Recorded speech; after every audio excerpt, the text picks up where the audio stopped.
অনেক অপেক্ষার অবসান ঘটিয়ে অবশেষে শিব মূর্তি কালার করার ভিডিওটা তোমাদের সামনে নিয়ে আসলাম। শিব মূর্তি তৈরি ভিডিও পার্ট 3।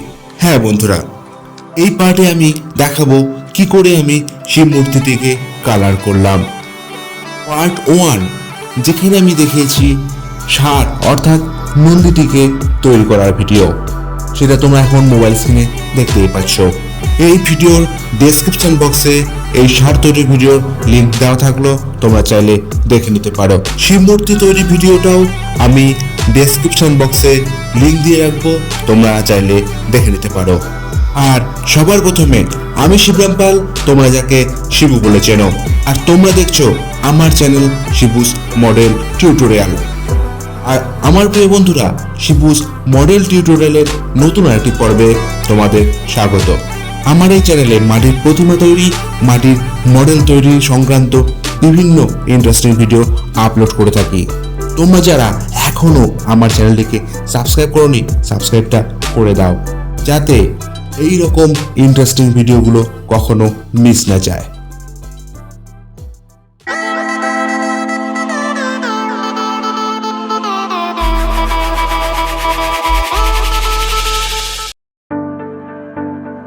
বন্ধুরা, শিব মূর্তি কালার করার ভিডিওটা আমি কিন্তু স্টেপ বাই স্টেপ দেখাবো কি করে আমি শিব মূর্তিকে রং করলাম। কখনো কোনো জায়গায় স্কিপ করবে না, ভিডিওটা টানবে না, তাহলে কিন্তু ইন্টারেস্টিং মুহূর্তগুলো মিস করে যাবে আর সেই মুহূর্তগুলো বুঝতে পারবে না কি করে জিনিসটি হলো। প্রথমে আমি শিব মূর্তিটিকে সাদা রং করে নেব, কারণ জানোই সাদা রঙের উপর সমস্ত কালার ফুটে ওঠে। সেই জন্য যে কোনো মূর্তি বা মডেল রং করার প্রথম সাদা রংটাই করতে হয়। আর হ্যাঁ, সাদা রংটা আমি ইউজ করছি কিন্তু ফেব্রিক, শুধু সাদা বলে নয়, আমি সমস্ত রং কিন্তু ফেব্রিক ইউজ করছি। আর হ্যাঁ, শিবের স্কিন টোন অর্থাৎ গায়ের রং সাদাই হয়, সেই জন্য সাদা রংটিকে কিন্তু আমি আবার দুবার করে দিয়ে নেব। সাদা রঙের জমিনটি ঘন হলে তারপর আমি অন্যান্য কালার যেমন বাকছাল, শিবের জটা, আরও অন্যান্য যে সমস্ত রঙগুলো রয়েছে সেগুলি করতে থাকবো। প্রথমে আমি বাকছালের কালারটি করছি। বাকছালের রঙটির জন্য আমি হলুদ রং ইউজ করেছি। হলুদ রঙের মধ্যে সামান্য লাল রং আমি ফেলে হলুদ রঙটিকে গাঢ় করে নিয়েছি। এরপর শিবের জটার জন্য আমি ইউজ করেছি ব্রাউন রং। ব্রাউন রংটি আমি অরেঞ্জ আর কালো রং মিশিয়ে যেই ব্রাউন কালারটা হয় সেটাই আমি ইউজ করেছি।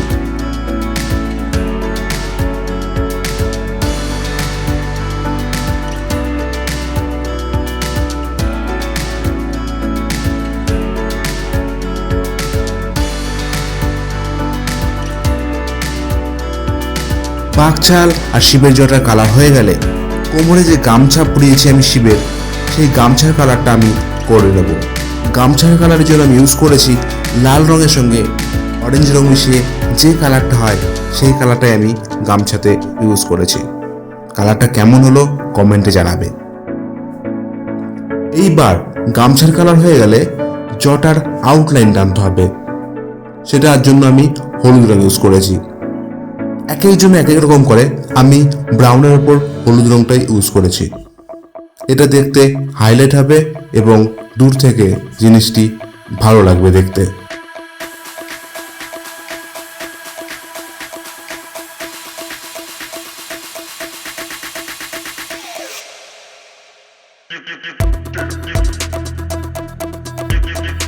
জটার আউটলাইন টানা হয়ে গেলে এবার ষাঁড় অর্থাৎ নন্দীটিকে কালার করার পালা। নন্দীর কালারের জন্য আমি ইউজ করেছি ব্রাউন রংটাই লাইট করে, তার সঙ্গে কিছুটা সাদা আর কিছুটা হলুদ মিশিয়ে যে কালারটা এসছে বিস্কুট কালার, সেটাই আমি ইউজ করেছি ষাঁড় রং করার জন্য। কালারটা কেমন লাগছে সেটা শেষে দেখতে পারবে। আর ষাঁড় অর্থাৎ নন্দী রংটা কেমন করছি, তোমাদের কেমন লাগছে, অরিজিনাল গরুর কালার হলো কিনা সেটাও কিন্তু কমেন্টে জানাবে।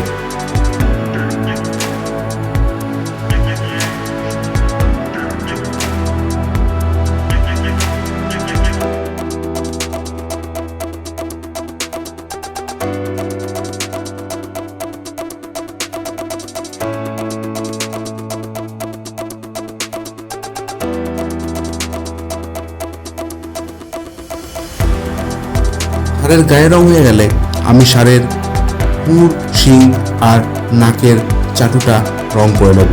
তার জন্য আমি কালো রং ইউজ করছি।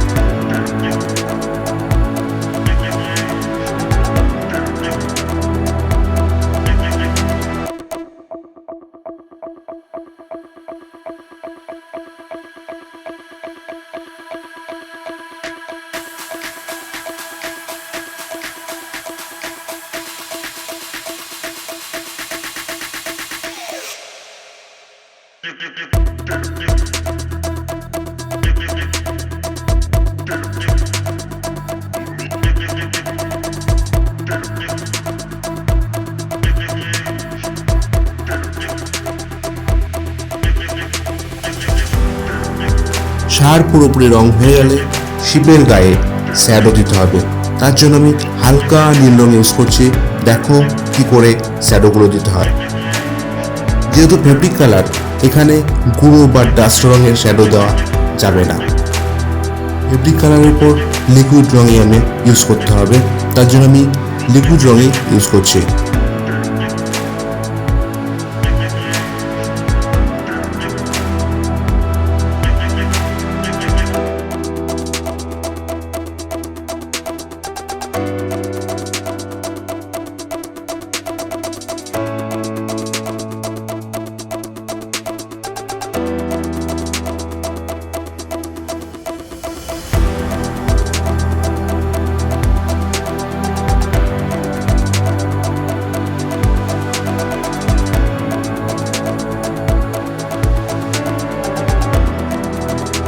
এবার আমি সাপটিকে রং করে নেব।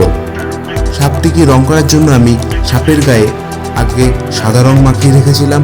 এরপর আমি কালো রঙের জল সেট দিয়ে, তারপর ডিপ কালো রং দিয়ে সাপের গায়ের যে ফুটিগুলো হয় সেগুলো দিয়ে নেব। দিয়ে নেওয়ার পর দেখবে সাপটি দেখতে অনেকটাই অরিজিনাল সাপের মতো লাগবে।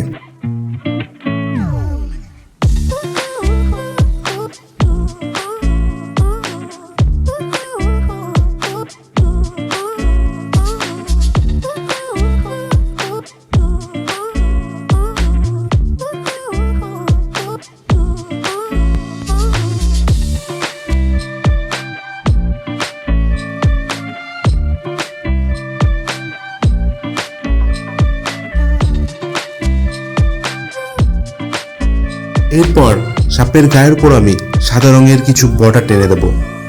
তাহলে সাপটা দেখতে অনেকটাই জীবন্ত মনে হবে।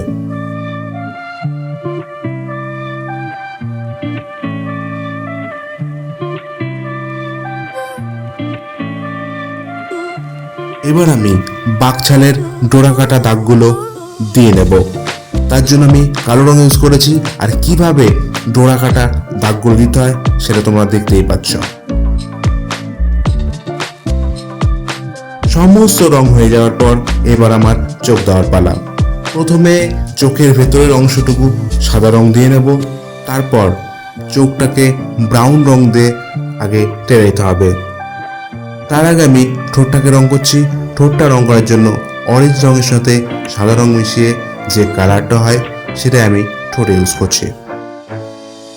এবার আমি ব্রাউন রং দিয়ে চোখের আউটলাইনটা আগে টেনে নেব। তারপর কালো দিয়ে চোখটাকে আমি আঁকবো।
এবার আমি শিবের কানে যে দুলটা রয়েছে সেটিকে সবুজ রং করে নেব। এবার ষাঁড় অর্থাৎ নন্দিনীর চোখ দেওয়ার পালা। প্রথমে সাদা রং দিয়ে তারপর কালো রং দিয়ে আমি চোখটাকে দিয়ে নেব।